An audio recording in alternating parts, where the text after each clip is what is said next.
បងប្អូនឥឡូវដល់ផ្សារហើយមកផ្សារថ្ងៃនេះខ្ញុំក៏ត្រូវទិញអាវ៉ាន់មួយចំនួនត្រឡប់ទៅវិញដែរដោយសារទៅតែលោកគ្រូត្រូវស្លដាក់បាយចឹងហើយមានទិញឲ្យបង្ហាញបងប្អូនតាក់ទងទិដ្ឋភាពផ្សារនៅតំបន់នេះគេមានលក់បន្លែមួយចំនួនដែលជាបន្លែនៅក្នុងស្រុកភូមិដែរតែនោះព្រួយរាំងអានោះខ្ញុំមិនស្គាល់ទេតែមើលទឹកក្នុងមិនសម្បូរអូអាការនេះក៏ហូបដែរអូអានេះគេស្លោអីចេះជួយអ្នកលក់មួយសិនបងប្អូនអាការនេះស្រុកខ្ញុំបងអើយស្រុកនេះអានេះគេយកទៅស្លោអីគេអាហ្នឹងស្លោអាហ្នឹងខែគេអ៊ំតាគៀតអូស្រុកនេះគេយកទៅស្លោមកជូរតែស្អាតដល់ហើយមើលទៅស្រុកខ្ញុំនេះដែរខ្ញុំបីយកទៅស្លោដែរចឹងអាហ្នឹងបន្លែថ្មីមកពេលទៀតខ្ញុំគិតថាគេហូបអត់កើតឡំមកជូរអូមានស្លឹកត្មូងទៀតនេះស្លឹកត្មូងតែមកវិញខ្ញុំទិញដោយសារយើងមកតាមផ្លូវហ្នឹងអានេះបងប្អូនស្លឹកត្មូងហ្នឹងពីច្រើនពីដុះតាមព្រៃទៅស្រុកខ្ញុំអត់មានទេប៉ុន្តែវាល្អអូយទម្លាក់ហើយល្អនេះបងប្អូនចាំមកវិញខ្ញុំទិញដោយសារយើងត្រូវចូលផ្សារមួយទៀតអញ្ចឹងយើងអត់ទាន់ទិញទេអូល្អអ្នកលក់អត់នៅទេអ្នកលក់តាណាបាត់ហើយបងម៉ាណានឹងបងអានេះថ្លៃមិនបងជុំពីខាង 1,500 1 គីឡូ 7,000 រៀលខ្ញុំយកប្រហែលផ្លែសិនតែសារពីល្អអូន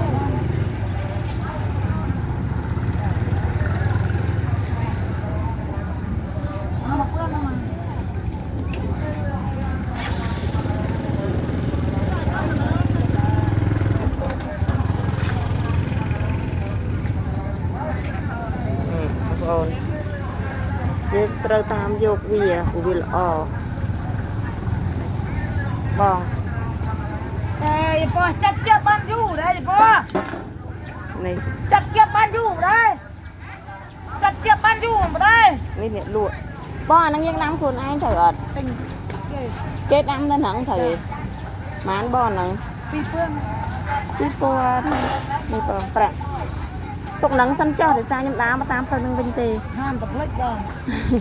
អត់ផ្លិចទេចាំមកវិញទៅចាំមកវិញក៏បានដែរឥឡូវយើងទៅបន្តទៀតនៅហ្នឹងសម្បូរផ្សារស្វាយហ្នឹងបងប្អូនមកគេដាក់អានេះទំនើបហើយចាប់ដាក់កត្រកឥឡូវយើងទៅមើលយើងទិញបានយើងនឹងសាឡុកខ្ទឹមយើងនឹងសល់ម្ដេង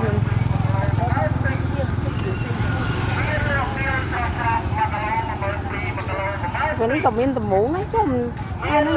អូគេលក់ត្មូងច្រើនណាពពួកនេះគេលក់ពពួកអូយអ្នកលក់មុខអង្ស្រស់អត់បានជួយទិញទេចាយសុំសួរបងអាហ្នឹង1 គីឡូម៉ានពពួកនេះហ៎អានេះនៅខាងទន្លេសាបគេធ្វើទៅអត់នៅខាងទន្លេសាបអ្នកធ្វើត្រូវអត់បងនិយាយតែខ្ញុំលើកមកពីគេតែខ្ញុំយកមកស្អាតមកធ្វើបកខ្លួនឯងទៀតអូបកខ្លួនឯងមកតង់ទៀតអានេះគេហៅប្រហុកសាច់បងប្អូន1 គីឡូហ្នឹងហើយ1 គីឡូ 9,000 រៀលខ្ញុំអត់បានទិញទេដោយសារខ្ញុំអត់ត្រូវទិញទៅទេគុណបងអរគុណអ្នកលក់ទិញស្លឹកខ្ទឹមអានេះអត់មានត្រីដែលយើងត្រូវទិញទេអត់មានត្រីដែលខ្ញុំត្រូវទិញទេគេលក់អញ្ចឹងបងប្អូនមើលត្រីដែលក្នុងដែលខ្ញុំត្រូវទិញខាងនោះក៏គេលក់ដែរនោះគេលក់បែបអូអាផ្កាហ្នឹងច្រើនណាអូនេះមានអូនេះមានត្រីនេះមើលអមគេធ្វើអត់ទៅរ៉ាមកចុះមើលត្រីនេះសិនថ្លៃ13ទៅរ៉ាត្រីនេះថ្លៃមិននេះ12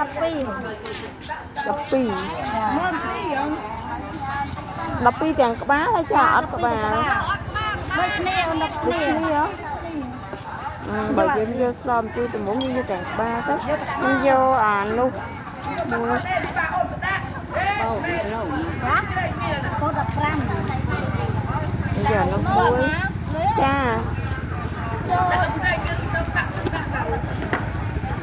เอาจะมาโลดจ้ะ នេះបងប្រាក់ ป้าบุญเปลือง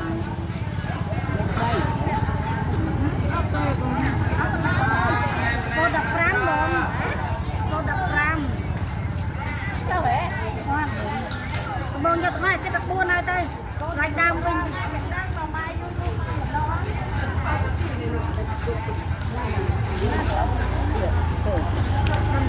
แม่เมื่อได้มั่นกันเลย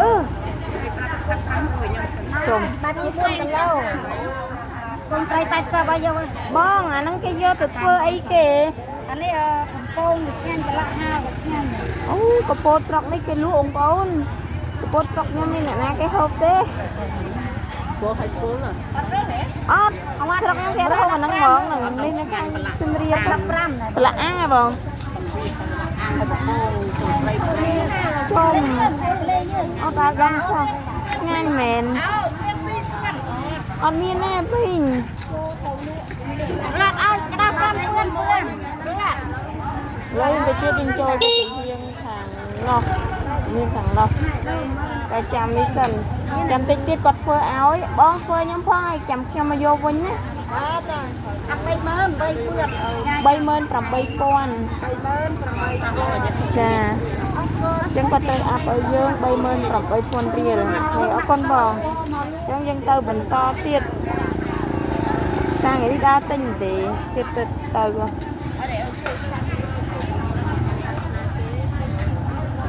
ចឹងយើងចូលទៅក្នុងអូគឺមានស្លឹកមនលក់ទៅនេះលក់ស្វាយ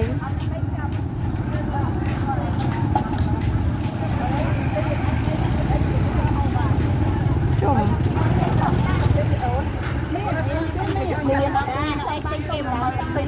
អានោះពងអីគេបងអាបងឯងប្រើមិញហ្នឹង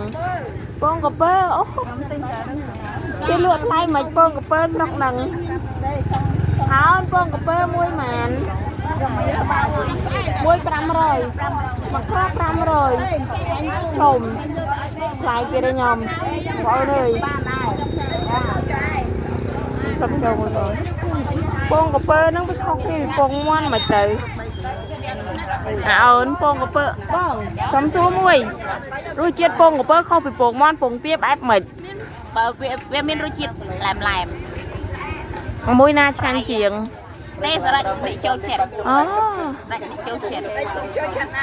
ណែបងប្អូនខ្ញុំអត់ដែលបងអត់ដែលហូបទេអូនបងរៀនទិញទេ បកវារឹង ស្បកវារឹង ណែ អានេះ មើលមកក្រឹប2ទៅអានេះគឺធំខ្មៅណា តែស្ងោរដូចពងមាន់ ចង់យកឆ្អិនស្ងោរយូរបើថាចង់យកមកឆ្ងាញ់យកនៅ20នាទី ចូល20នាទីឥឡូវតិចទុកថាយើងទិញសាហើយចឹងហូបមក រឹងដាក់កំហមែន តែវាមិនមែនបានន័យថាវាមិនមែននៅថ្លាទេបានន័យថាវាសតែវាមិនមែននៅថ្លាដូចឆៅទេ អត់ទេ ឥឡូវមិនឥឡូវពេលវាឆ្អិនវាមិន វាអាកំហវាឆ្អិនរឹងដូចតែពងទាយើងតែអសវានៅតែថ្លន់ហួយឲ្យដូចជាហួយយើងអញ្ចឹង ឥឡូវបងទិញ2គ្រាប់ចុះមិនដាក់ថងឲ្យបងទេនេះខ្ញុំយកទៅ2គ្រាប់ខ្ញុំអត់ដែលទេលើកទី1ឯងបាច់ដាក់ថងនេះឲ្យប្រាក់ ដាក់បើមិនបានអញខ្ញុំហីមក យើងត្រូវទិញហើយយើងត្រូវដាក់អញ្ចឹងទៅមិនបាច់ចាំដាក់ថងទេនេះហើយស្វាយបាន1គីឡូហ្មងស្វាយនេះលើ ឲ្យតែចាំដល់ប្រាប់ទៅចឹងខ្ញុំទៅហ្នឹងស្វាយផ្អែមចាំមកវិញចាំទៅទៀត ខ្ញុំតែ ចូលយើងទិញស្វាយចាំមកវិញទិញស្វាយបន្តិចហើយចាំនេះទៀតព្រោះយើងចូលក្នុងបងស្វាយមិញ1គីឡូ2500ញៀវគឺមានលក់ញៀវលក់អីដែរ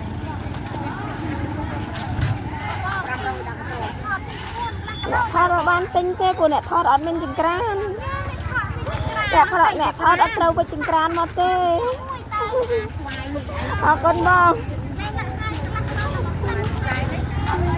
បាក់កំងមិញល្អទិញរំដេងស្លឹកខ្ទឹម ខ្ញុំដើរតែទន្ទិញទេព្រោះខ្ញុំវាមិនចាំតិចទៀតយើងចូលផ្សារនេះគឺលក់សាច់គោបងប្អូនអូជាស្នាយើងចូលផ្សារម្ដងផ្សារក៏នេះច្រើនដែរផ្សារក៏មានបន្លែច្រើនដែរអានេះបងប្អូននៅផ្សារវត្តពោនៅខេត្តសៀមរាបមើលមកឲ្យបងប្អូនមើលគេលក់គុយខែនេះសម្បូរជាពិសេសនៅខាងតំបន់ភ្នំនេះអូអានោះព្រីងអូគុយ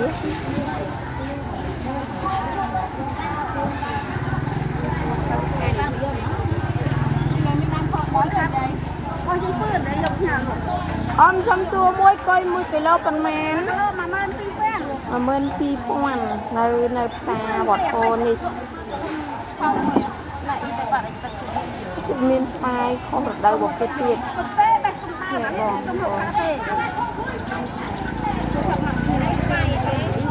ូវញ៉ាំនេះស្វាយនេះអូខុសនេះស្វាយអីគេមួយគេលក់1គីឡូប៉ុន្មានបងស្វាយខុសរដូវ1គីឡូ3000អូស្វាយខុសរដូវនេះ1គីឡូ3000រៀលគីឡូ3000គីឡូ3000រៀលយើងបើទិញអញ្ចឹងមកចាំតិចទៀតបងប្អូនមើលរៀងនេះខ្ញុំទិញអ៊ំស្រីលក់អីគេអ៊ំស្រីលក់នេះយើងអត់ទិញទេព្រោះយើងអត់ត្រូវការចាវិញខ្ញុំគិតទៀតចូលក្នុងមួយសិនអោអត់ត្រូវទិញអីទេអ៊ំចូលក្នុងម្ដងចូលក្នុងដូចមានអីច្រើនតែយកមើលឡើងនេះអានេះសុខទេ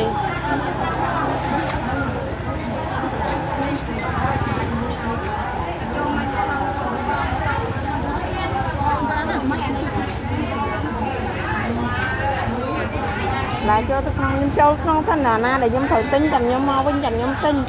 ព្រោះអត់ប្រកបនេះ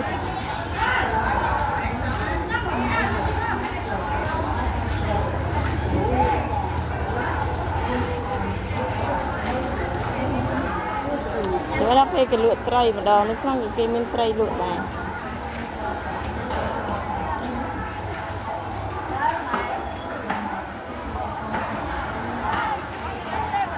ដាច់បាន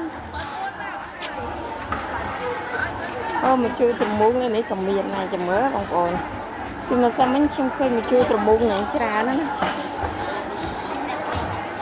ផ្សារនេះបើគិតពីផ្សារនៅខាងផ្សារក្នុងផ្សារនៅនេះធំជាង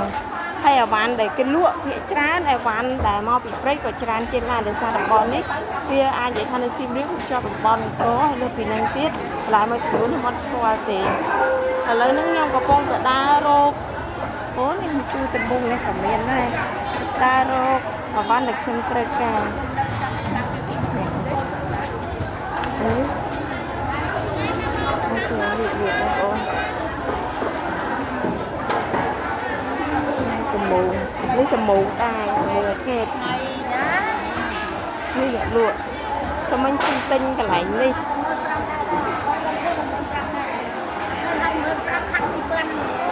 សមមិញទិញត្រង់នេះអត់ទិញទៀតទេអត់ទិញសមមិញហើយមិនទិញទេចានេះក៏ស្វាយខុសរដូវដែរទៅនឹងសម្បូរស្វាយខុសរដូវណាហើយក៏ទួនពេកហើយរឹងពេកដល់ធ្វើបានលោកដើរមកទ្រូទៀតណែឃើញវិញ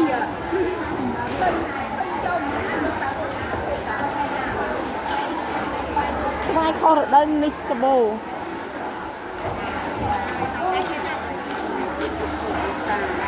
តែខាងសាប់យកមកsao mấy mình chui trồng muống lọ lọ nó không còn ta ban tình ta lỡ khơi này cài lọ chiến cùng luôn chụp xong trai từ cái này thành cài quỳnh xa nó ăn trầm nắng sao mình có tinh cơm tình này vinh ទិញនេះអូមានម្រះនេះទិញខ្ទឹម500អ៊ំបងប្អូនមានម្រះនេះទៀតនៅនេះគេលក់អាហ្នឹងឆ្ងាញ់ជាងម្រះយើងធម្មតា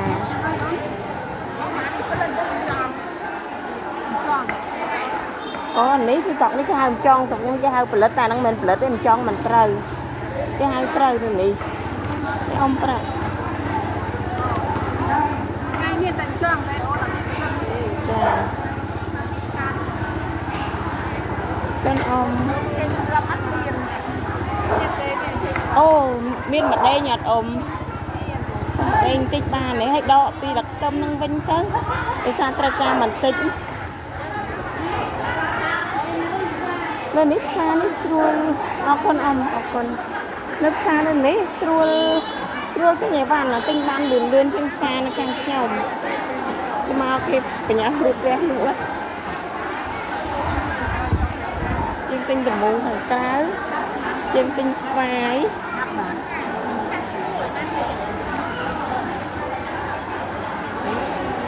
ដូចជាមិនមាន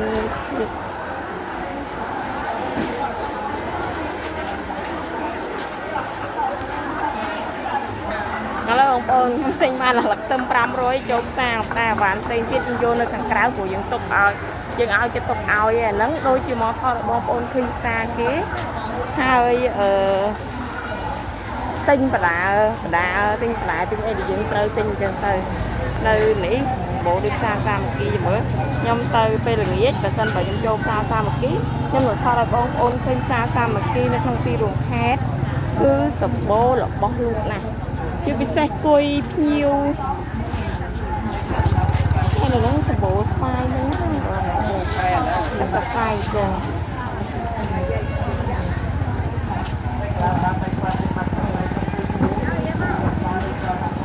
ឥឡូវខ្ញុំបញ្ចប់វីដេអូតំណឹងខ្ញុំទៅយកអីវ៉ាន់ហើយខ្ញុំត្រឡប់ទៅផ្ទះបងប្អូននឹងផ្សារវត្តពោនៅខេត្តសៀមរាប